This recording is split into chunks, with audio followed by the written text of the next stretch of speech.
increase the system capacity, or we can say to increase the radio frequency spectrum utilization. Next is list the United States frequency bands used for CDMA technology, and some frequency bands used in the CDMA technology. We are going to see that and discuss CDMA network and system architecture. So whatever we have studied, common cellular system components same way in the GSM, and how exactly it differ from a GSM system. So almost it is same. So we need to have a mobile station, we need to have a base station control, then we need to have a mobile switching center. Also we need to have some functional units and databases. Exactly we need to connect it to the PSTN, PDM network and a message center through GMSC and one MSC to another MSC. These are the interfaces which we are going to use. The same way in the CDM network and system architecture you are going to study, and also discuss the network management, and also you are going to discuss the CDMA channel and frame concepts. Okay, so like how we are studied in GSM channel concept, each time slot we call it as a burst. So how exactly it is frame will be formed, and what is the traffic channel, and what are the different types of common control or signaling and control channels, what is the functions of each channel. We have studied in TDMA technology that is used in the GSM architecture. Similarly in CDMA, how exactly it looks and the channel concept. Okay, how the traffic channel will be generated, how it will be transmitted over the air interface. Similarly, signaling and control channels, how it will be formed. So what type of modulation technique will be used, how it will be transmitted over the air interface, and it will be received over the receiver.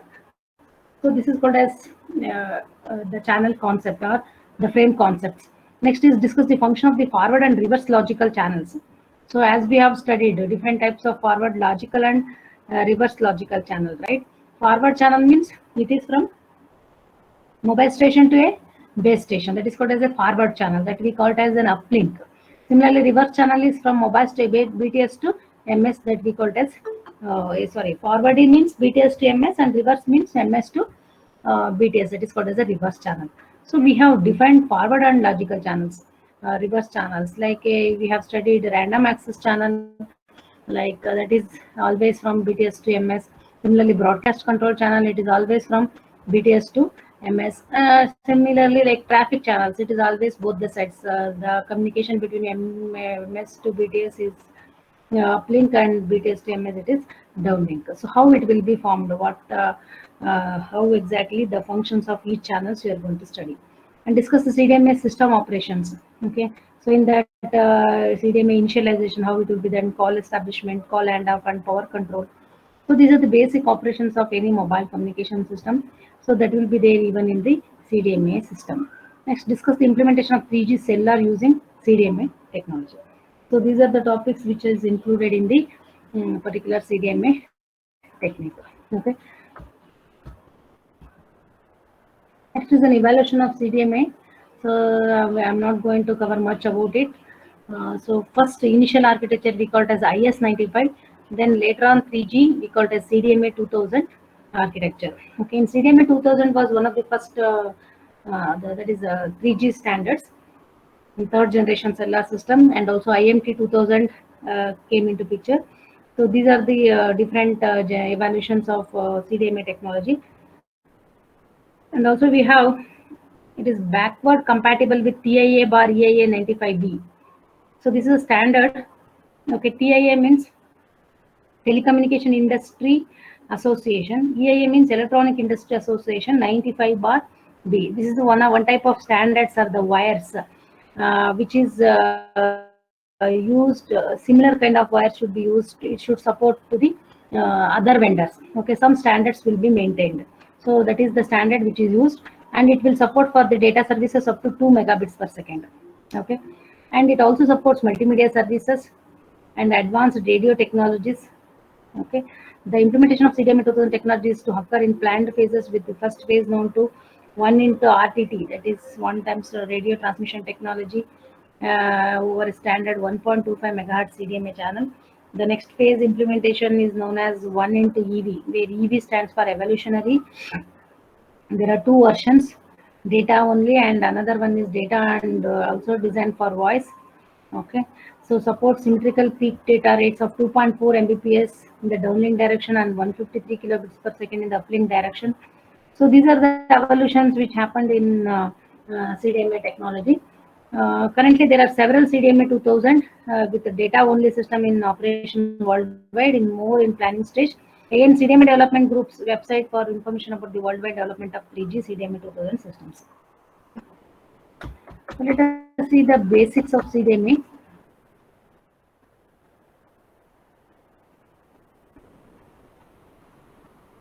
So CDMA is a multiple access technology. Okay, so you can see CDMA is a code division multiple access. That means more than one users can be accessed. CDMA is a multiple access technology that is based on the use of wideband spread spectrum digital techniques. Okay, that enable the separation of signals that are concurrent in both time and frequency. All signals in the system share the same frequency spectrum simultaneously.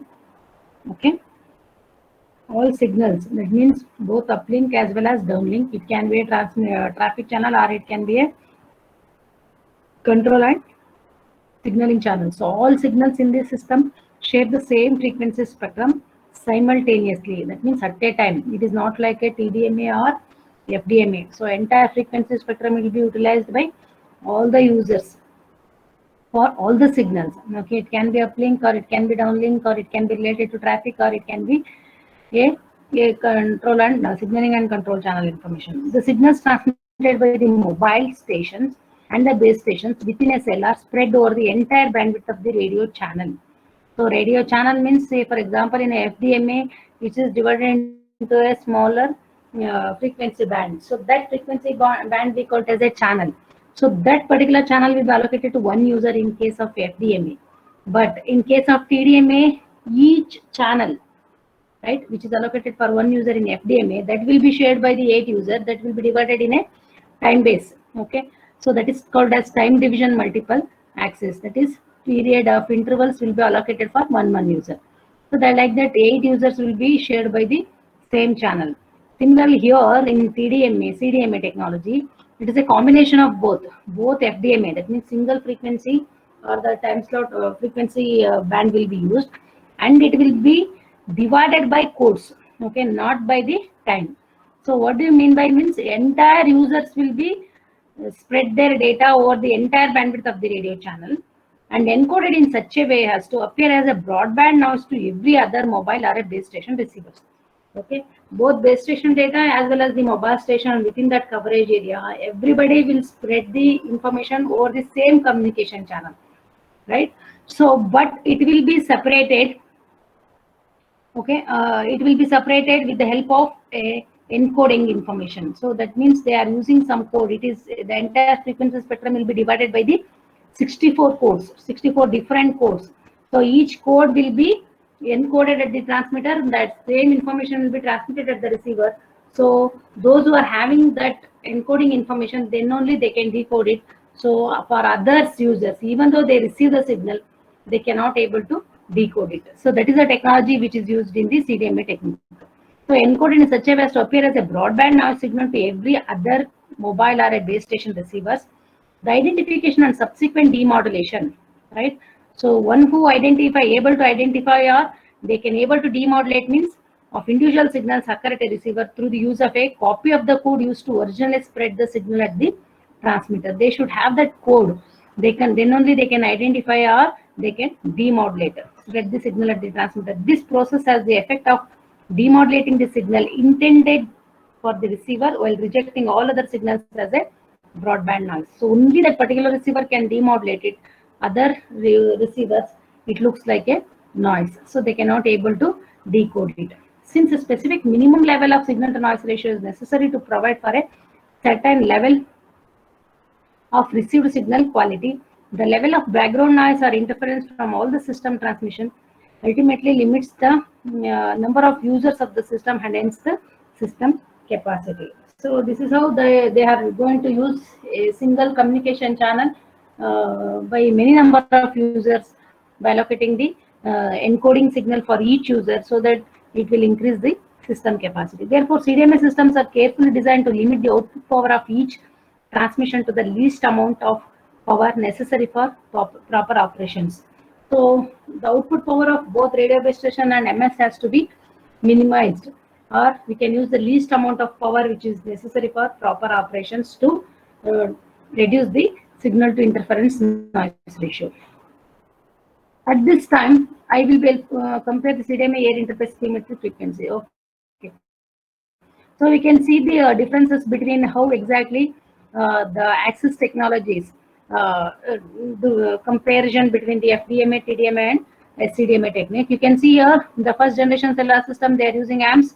So this is the entire frequency spectrum. It is divided by a narrow frequency bands, and each narrow band frequency will be realized by a single user. So that's called a single user per channel. This itself is acts as a channel, and same channel can be divided by with a time. Okay, so each time it will be allocated to one user. So that is called as multiple users per channel. So you can see 8 users in one channel, but it is divided into 3 users here.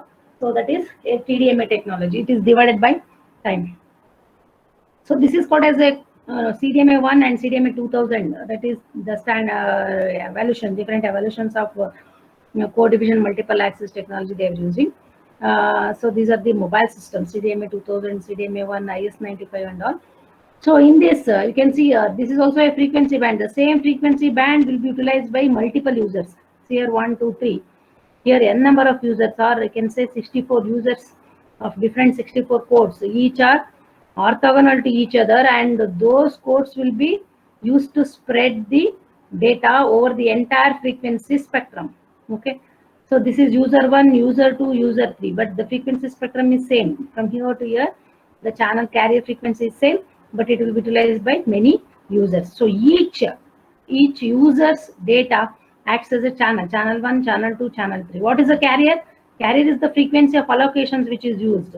Okay, so within that frequency band, the user data is spread and it will be sent to user. That is called as a channel. Here, this acts as a channel. Each time slot acts as a channel. Here, each narrow band frequency acts as a channel. So that is the difference between the channel and the carrier. Here, the carrier frequency itself is a channel. Here, the carrier frequency itself is divided by 8 users, and time slots acts as a channel. The carrier frequency and the channel is different. Here, the carrier is nothing but a carrier frequency is nothing but a channel. Here, the carrier frequency is divided by 8 users or the 8 time slots. So each time slot acts as a channel. So channel is nothing but the information between the transmitter and the receiver over that particular carrier frequency. Here, this is a carrier frequency. In this, around 64 bit Walsh code, we can say, or the pseudo random noise code acts as a channel. So there are 64 channels in one carrier frequency. Similarly, here like this. How many number of carrier frequencies are there? That many number, that into 64 channels which are present in the CDMA channel concept. So that is, it is a huge increase of system capacity.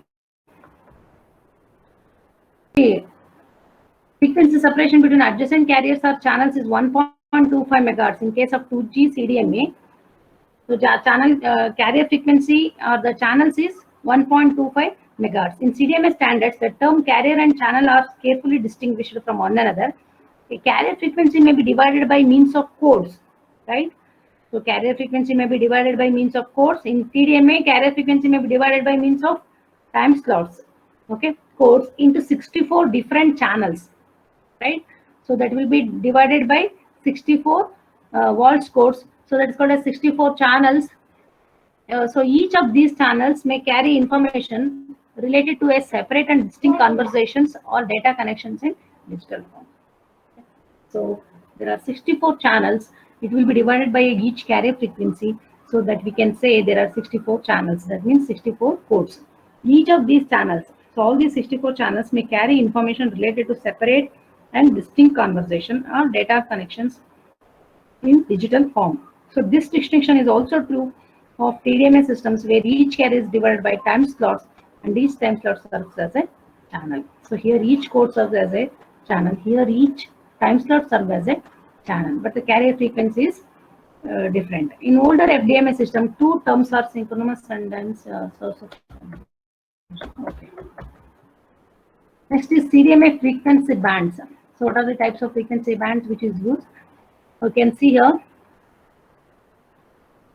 So in 3G CDMA systems, newly released 1710 to 1755 megahertz and 2110 to 2155 megahertz advanced wireless services bands will be used. So these are the earlier things. Okay, even at lower frequencies also CDMA works, band at 450 megahertz. Okay, when used in the cellular bands, the frequency separation of 45 megahertz between the forward and reverse channel is employed. So between the uplink and downlink, the frequency separation of 45 megahertz. The MS transmits frequency band is this is like amps 824 to 849 megahertz, and base station transmit frequency band, that is uplink, that is downlink frequency band is 869 to 894 megahertz. This is the band which is allocated in AMP cellular system for uplink and downlink, right? So the frequency separation of 45 megahertz.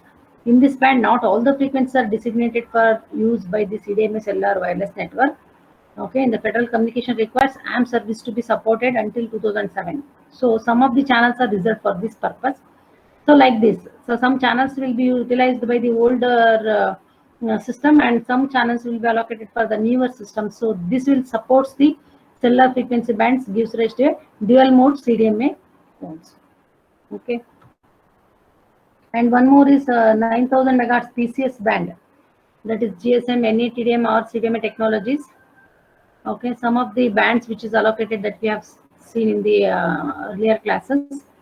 So there 50 kilohertz is the channel spacing, and these are the some of the channel frequencies which is shared with the 1900 megahertz PCS system, that is GSM system and AMP system with the CDMA technology.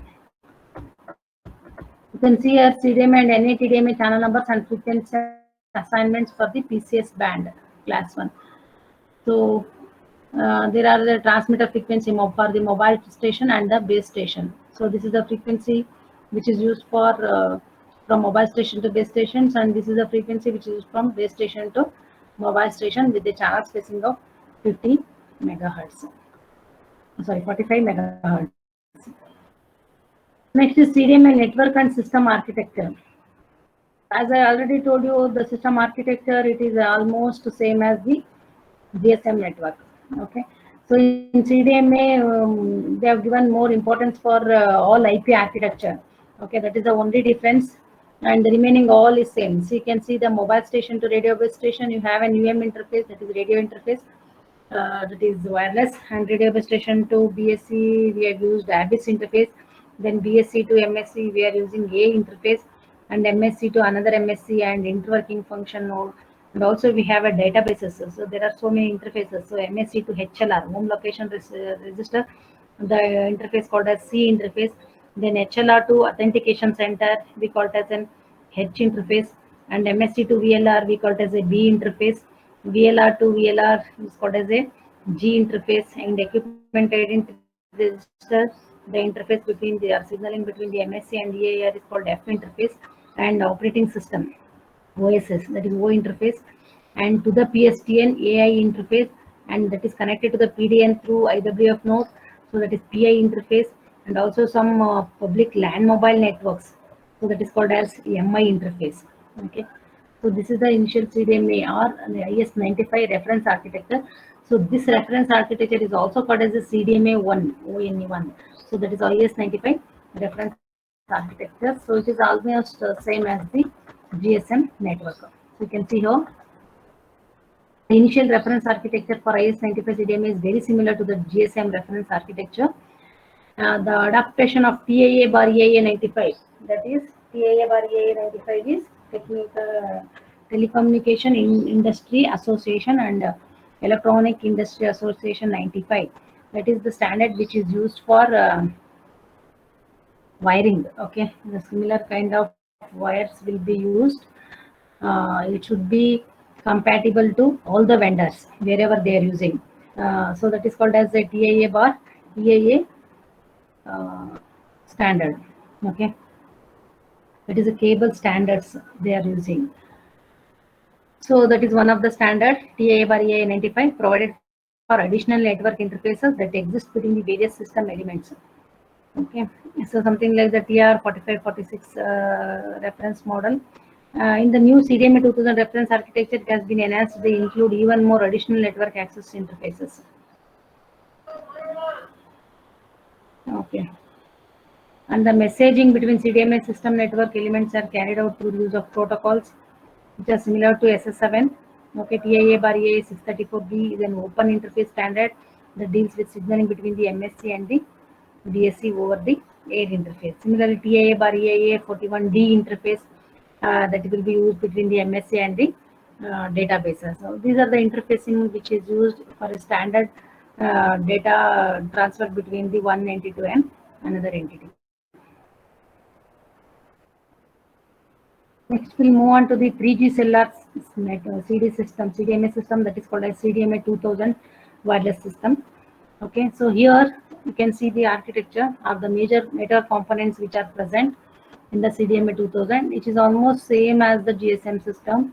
So obviously we need to have a subscriber device which provides the user mobility, right? It will provide the mobility to the user, and a radio base station. It provides the coverage to the subscriber device, and the combination of base station control and radio base station we call it as a base station system.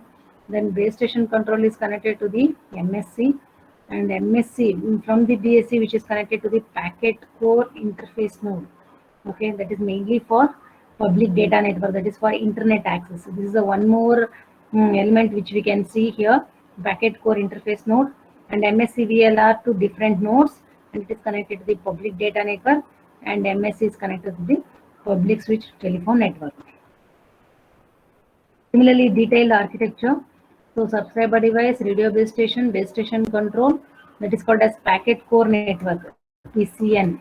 You can see here packet core interface node, packet core node, PCN, that is directly connected to the public data network, and interworking function node is attached to that.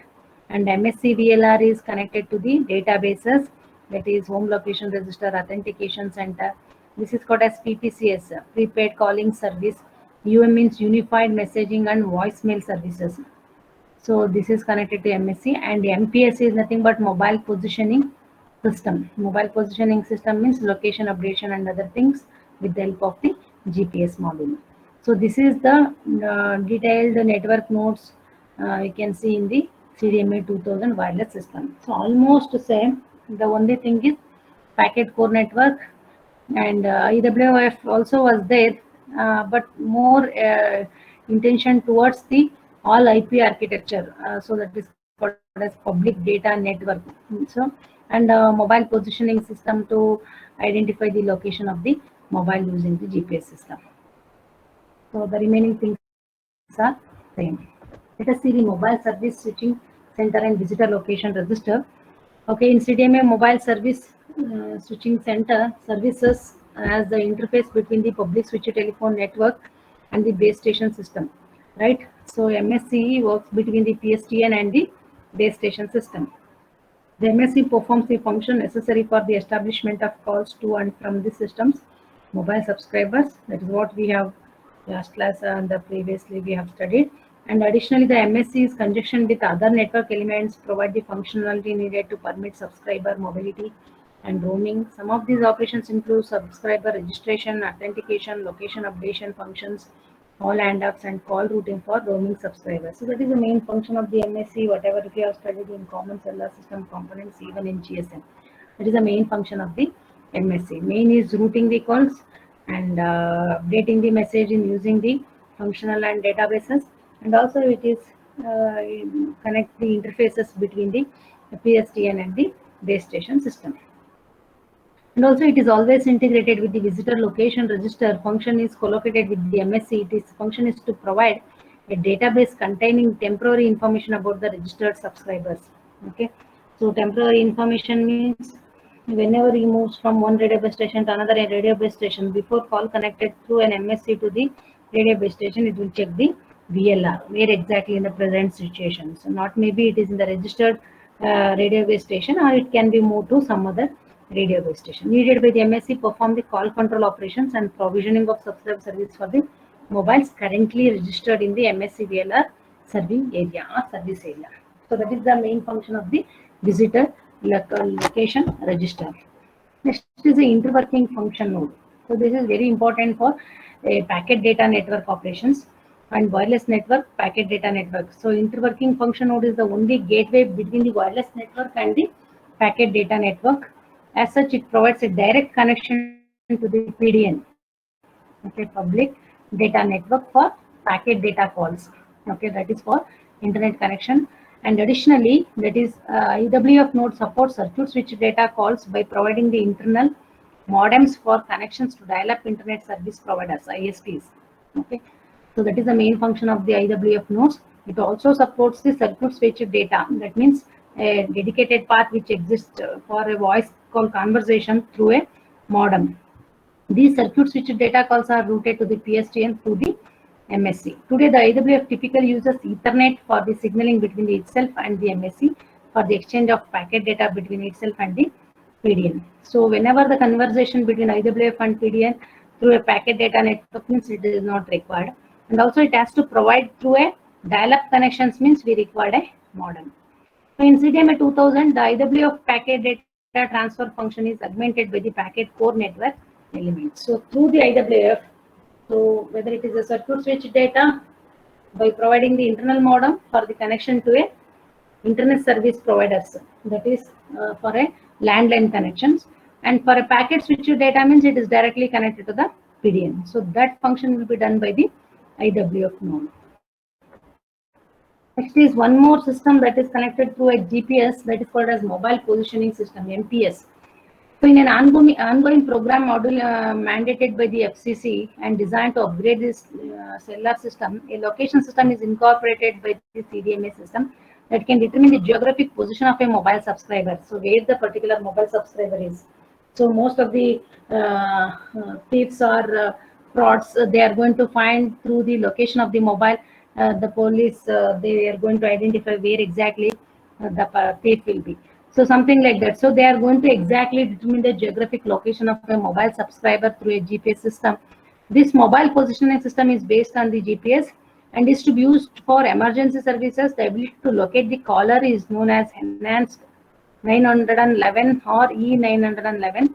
Other proposed uses of this system capability to what are known as location-based services or location-specific marketing tools.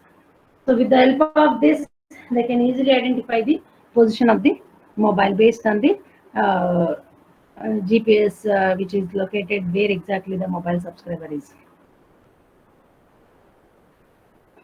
So in E91 program, E911 program, the cellular system must be able to tell a local public safety answering point the location of the cellular antenna that is handling the emergency call. In phase 2 of the first implementation of this location determining system, the MPS uses a form of mobile assisted GPS and triangulation to determine the latitude and longitude of the mobile with 50 to 100 meters. It is believed that later phases of this system will be able to lower the system uncertainty even further. The FCC has set a timetable for the rollout of this service with an experimental. Okay, so we all know that how exactly GPS works based on the latitude and longitude of the mobile, where exactly it is. They are going to calculate the particular location where exactly the mobile position is.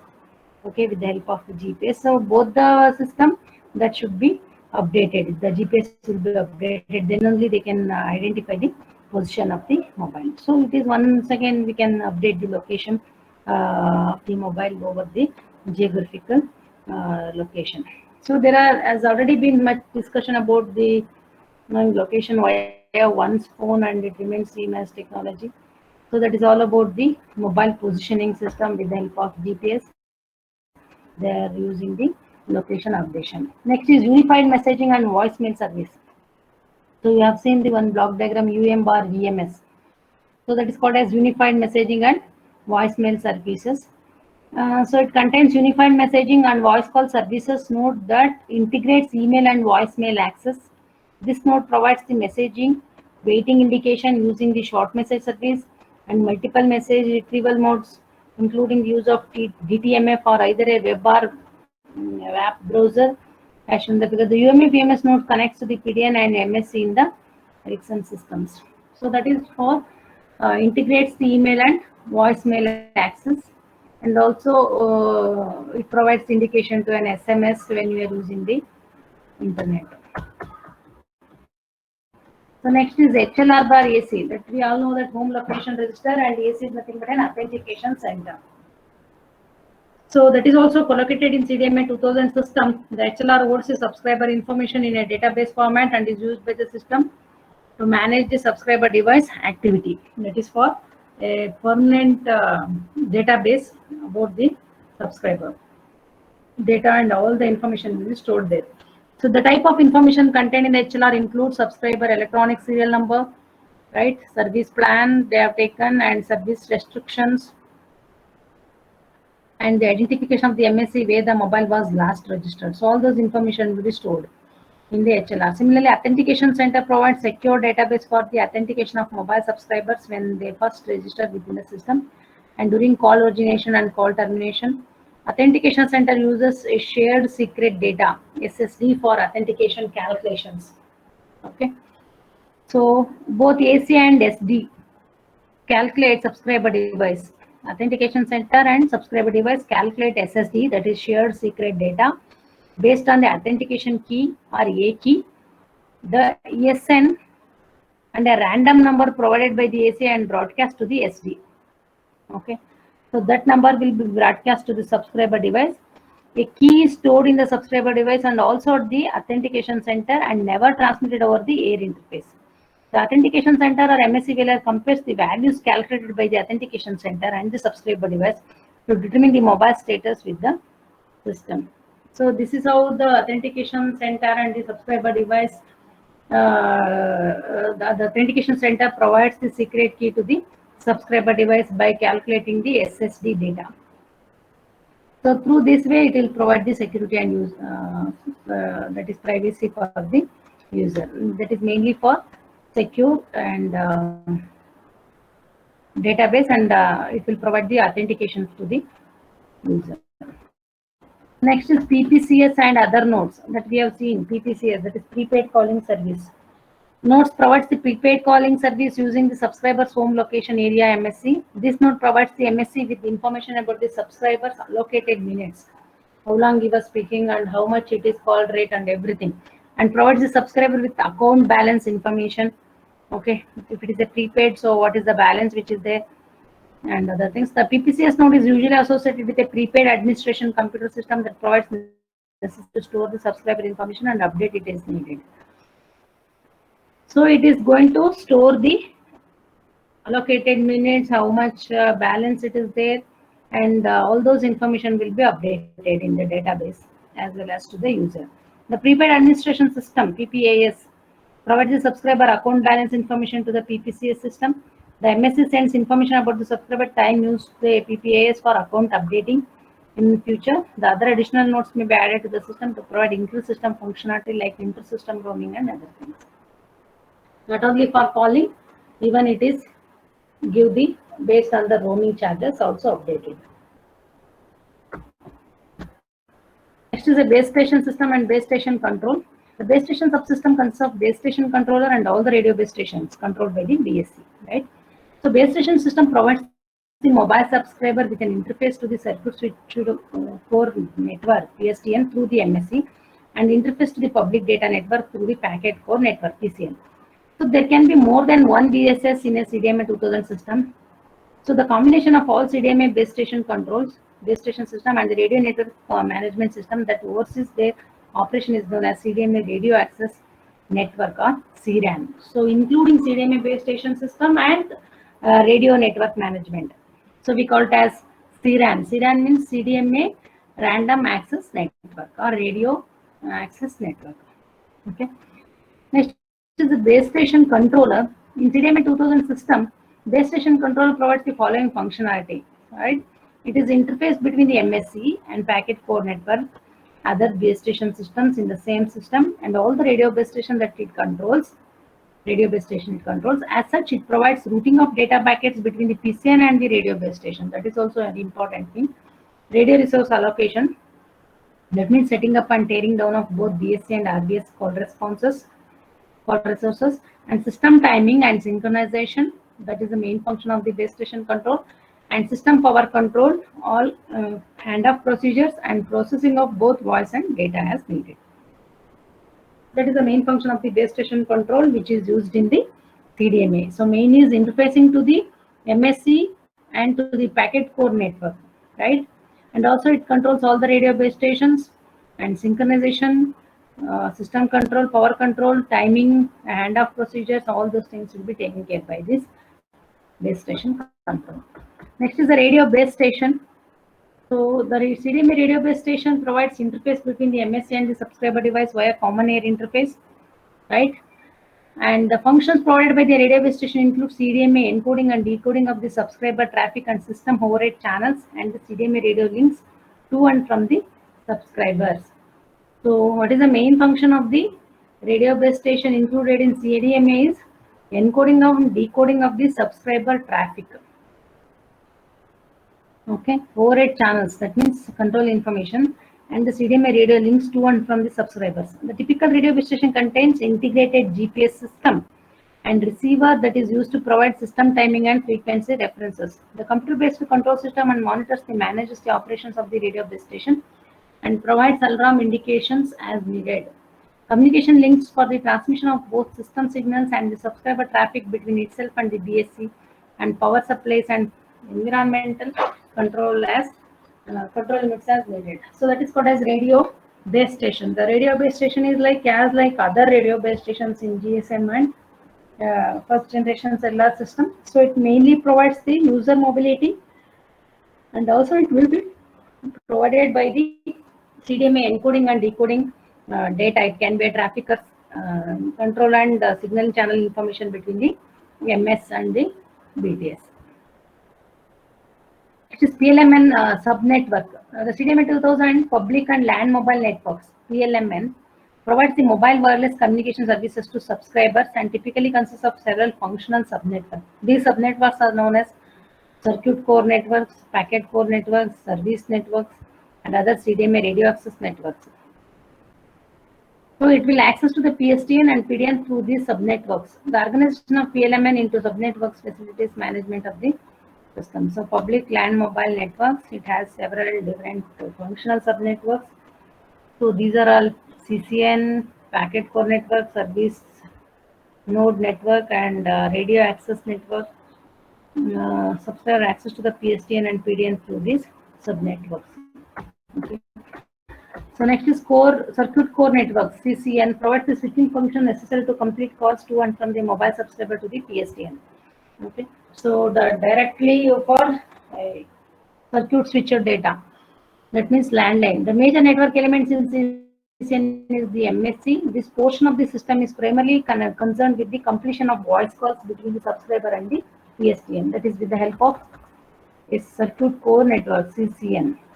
The MSC is basically the extension of PSTN that services the various cells and associated radio base station within the cells. The MSC provides circuit switching and provides features such as call charging, subscriber roaming support, and maintenance of subscriber databases.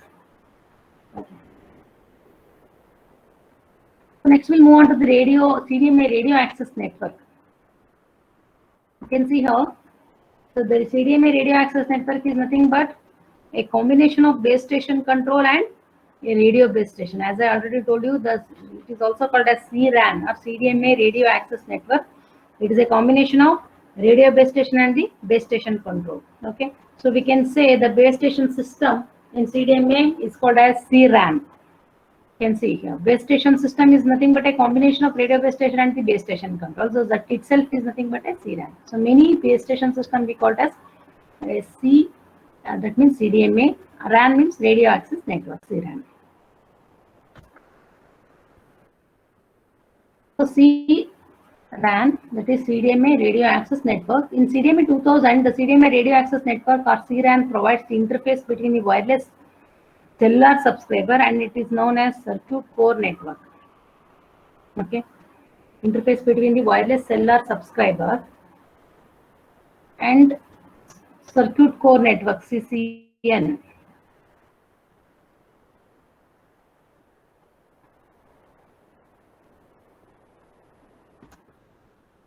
Okay, the CCN consists of MSC and other system components involved with the connection to the PSTN for all circuit switch voice and data calls.